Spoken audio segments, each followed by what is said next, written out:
got out of my car, I was screaming. And then he came up to me and I said, my husband's in there somewhere. This Valley woman desperate to find her husband after that massive explosion in the strip mall where he worked in the East Valley is now recovering with serious burns. And tonight, she is thanking all the first responders and the medical team treating her husband, grateful for that support. And her husband was one of 4 people hurt in that explosion at a Chandler printing shop. Carissa Planup live there tonight with an update. Carissa?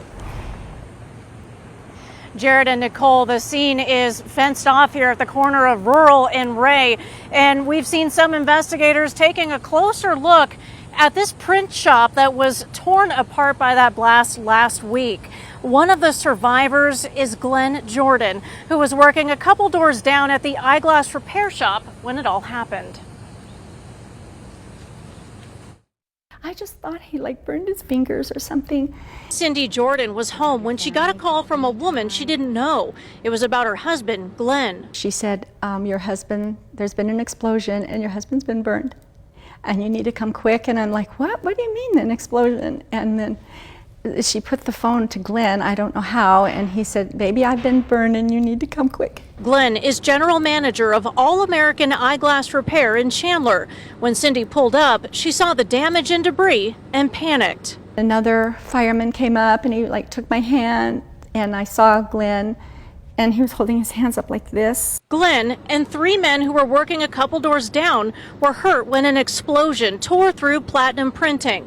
Doctors say all 4 appeared to suffer propane flash burns. The fire department confirmed a gas leak nearby, but investigators are working to find out exactly what sparked the blast. He's sedated every time I've been there. Cindy describes Glenn as very active. He does CrossFit and plays softball. She hopes the 57-year-old can be strong and healthy again. Still do things and enjoys life and retired so we can travel,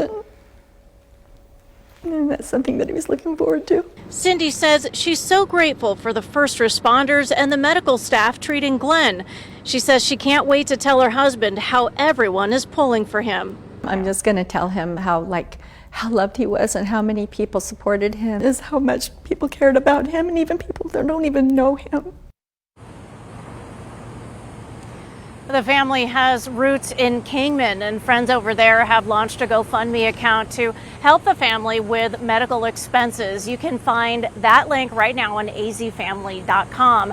As far as the investigation out here, the Chandler Police Department tells us we can expect an update possibly tomorrow. So when we do get that information, we will share it with you. For now, reporting live in Chandler, Carissa Planup for Arizona's Family.